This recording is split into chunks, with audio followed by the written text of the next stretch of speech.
We've just spent our 4th day in New York City.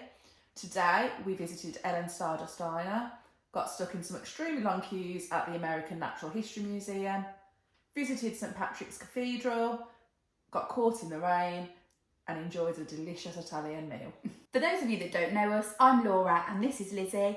We create content based around our travels, usually on cruise ships. So if you'd like to find out more about what we do, make sure you subscribe to our channel.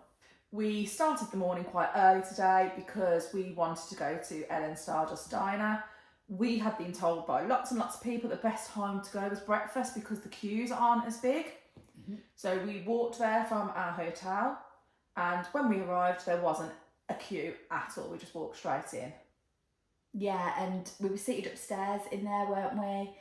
And to be honest, there were plenty of seats available when we got in there too. Our seat wasn't necessarily the best seat you could get in there because you couldn't see when they were singing downstairs all the time, but obviously you could hear it. However, being a family of 5, we're quite used to having rubbish tables.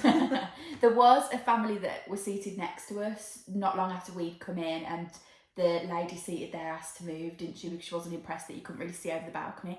But also, if there was somebody singing something we wanted to go and watch, we just got out of the chair and stood over there. Yeah.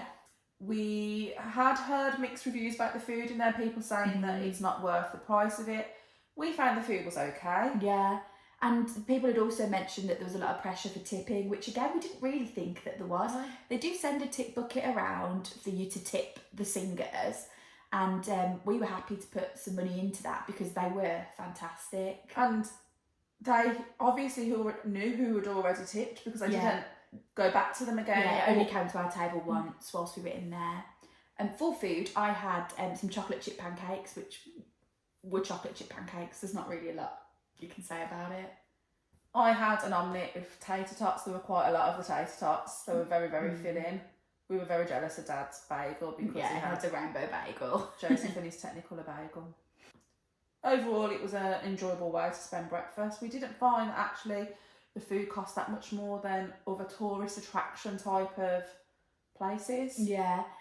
Lizzie definitely really enjoyed herself and is saying she would definitely go back. For me, it was the kind of thing that once you've done it, you've done it. So ticked off my list, and I wouldn't rush back there now. I'd really like to sit downstairs in there and get a different type of experience in there because you can see them standing on the tables, etc. a lot better.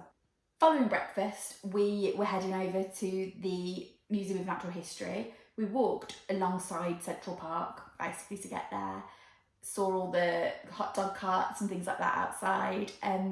It was a decent length walk, but the weather was nice, so it was absolutely fine to do. We had a timed entry ticket for the Natural History Museum, and when we got there, you could already see there were massive queues outside. These queues were all people that had the same time on their entry ticket as us. So when we got there, we had to join the end of a very, very long queue. It did start to rain as well whilst we were in that queue. So it was not the most exciting part of our day, shall we say. The queue outside overall didn't actually take us that long to go in because it sort of split into 3 ways.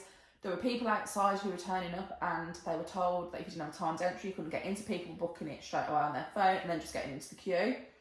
There didn't appear to be a limit on the number of people that could book a time. What we didn't know is that once we got inside, there was yet more queue.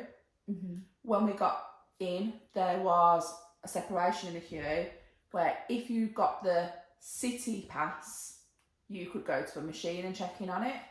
However, the Go City Pass, you couldn't. We waited in another lengthy queue inside. This queue took forever. It was spiralling inside, and they had lots of desks where they could have served people to come in, but they only had 2 members of staff working for a lot of the time. And staff would come and go, so new staff would come, but then the existing staff would leave. So there was no sort of overlap. It was just really poorly organised, to be honest. At one point, we literally stood for about 10 minutes without moving at all. Nobody in the queue moved. And we were stood behind a man with a very small child. Well, this poor small child was so well behaved for the amount of time that he was standing in this queue. It was definitely adults in the queue that were getting more aggravated. So it was over an hour that we had been stood in the queue, and we feel like it's really spoiled our opinion on the Natural History Museum, because by the time we got in there, we were all desperate for the toilet, and we were just basically fed up. Once we got in there, the first thing we did was all head to the toilet. Then we naturally ended up in the area where it was like the planetarium area. We watched a show about the Big Bang, which was quite good in like a dome. It was quite interesting to watch how they did it. Had a look around some of the exhibits.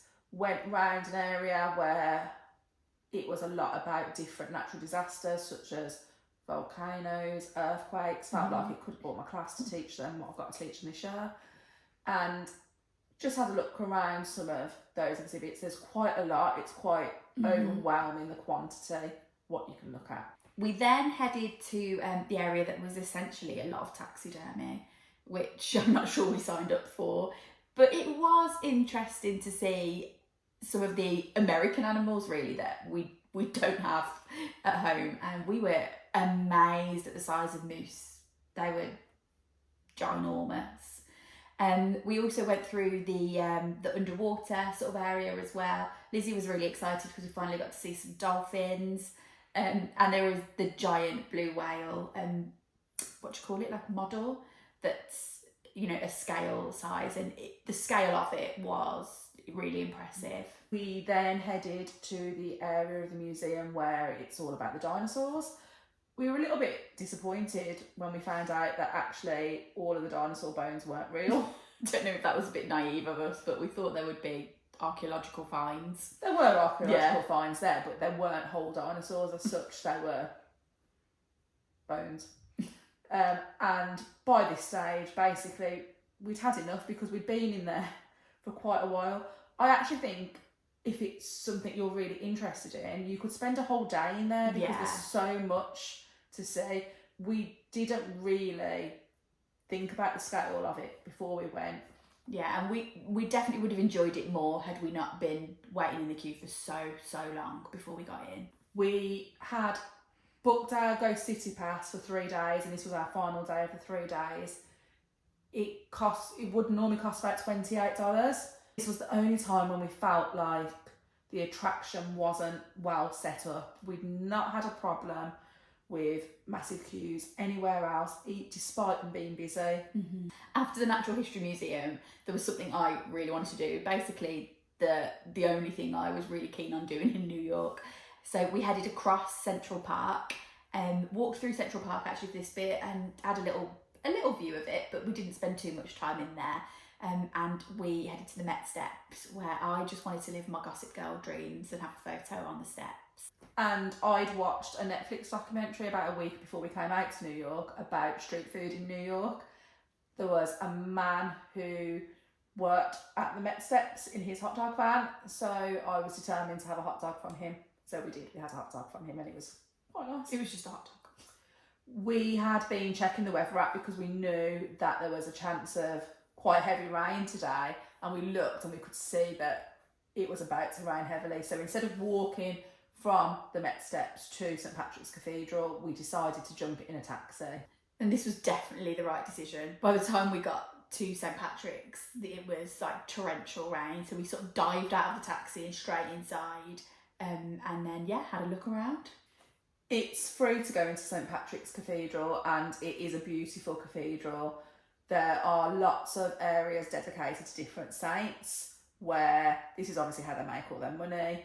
You can light candles. You could use your Go City app pass for something in the cathedral, but we couldn't quite work out what it was because we walked all the way around the cathedral and really enjoyed looking at everything in there. By the time we'd finished in the cathedral, it was still pouring down with rain, so we ordered another taxi back to our hotel, and we, to be honest, took advantage of it raining, and I had a bit of a nap, well, quite a long nap. And we were exhausted by now. We'd really hit everything quite hard, I feel, and our feet were hurting quite a lot. Yeah. So we really took advantage of that rain. After the nap, again, we did something that we had planned. Our mum was really keen to go to a proper New York Italian. So there was one quite close to our hotel, actually, that we'd done a bit of research on and thought it looked great, and we headed down there. The food was delicious in there. Yeah, it we was really nice. all had pasta dishes for our main courses. We'd had some like garlic bread to start off with, and I had like penne arrabbiata. Mm-hmm. And I had like a prawn alfredo. The prawns were enormous. What Mum really wanted was meatballs, and that's what she had, as did our brother, and Dad had lasagna. It was, you know, a really enjoyable meal, definitely worth going to if you're looking for somewhere in that vein. It was interesting reading about the people who had set it up, wasn't it? Yeah. That they'd come over from Italy, set up the restaurant, and it was still thriving. Mm-hmm. So yeah, we really enjoyed that. And then again, we headed back in the direction of our hotel and popped into the Beer Authority for a nightcap. Today, we didn't use the pass as much as we had done on the previous 2 days because the Natural History Museum Just took up so much time. So we only spent like that $28 really on it. In total, we would have spent £270 each to be able to get into all of the different attractions that we did, and we paid £186 each for the pass. This means it was a saving of £84 each, which for the 5 of us comes to £420, which you can see is quite a decent saving then of what else you could spend that money on. Definitely think that the pass was really good value, and it's, you know, especially worth it if you've got a good few days and you want to see a lot of attractions. We do think that you probably end up visiting places you wouldn't necessarily visit if you had it, and there was nowhere that we went into that we didn't enjoy really. You know, as an example, we went into Madame Tussauds. We probably wouldn't have booked that had we not had the Go City Pass, but it was really enjoyable. We've had a great 4 days in New York City, and tomorrow we will be heading off to a family wedding in Poughkeepsie, so we're really looking forward to that. Thanks for watching. Don't forget to give this video a thumbs up if you've enjoyed it, and we'd also really appreciate it if you'd subscribe to our channel. You can also follow us on social media. We're Sisters on the Seas.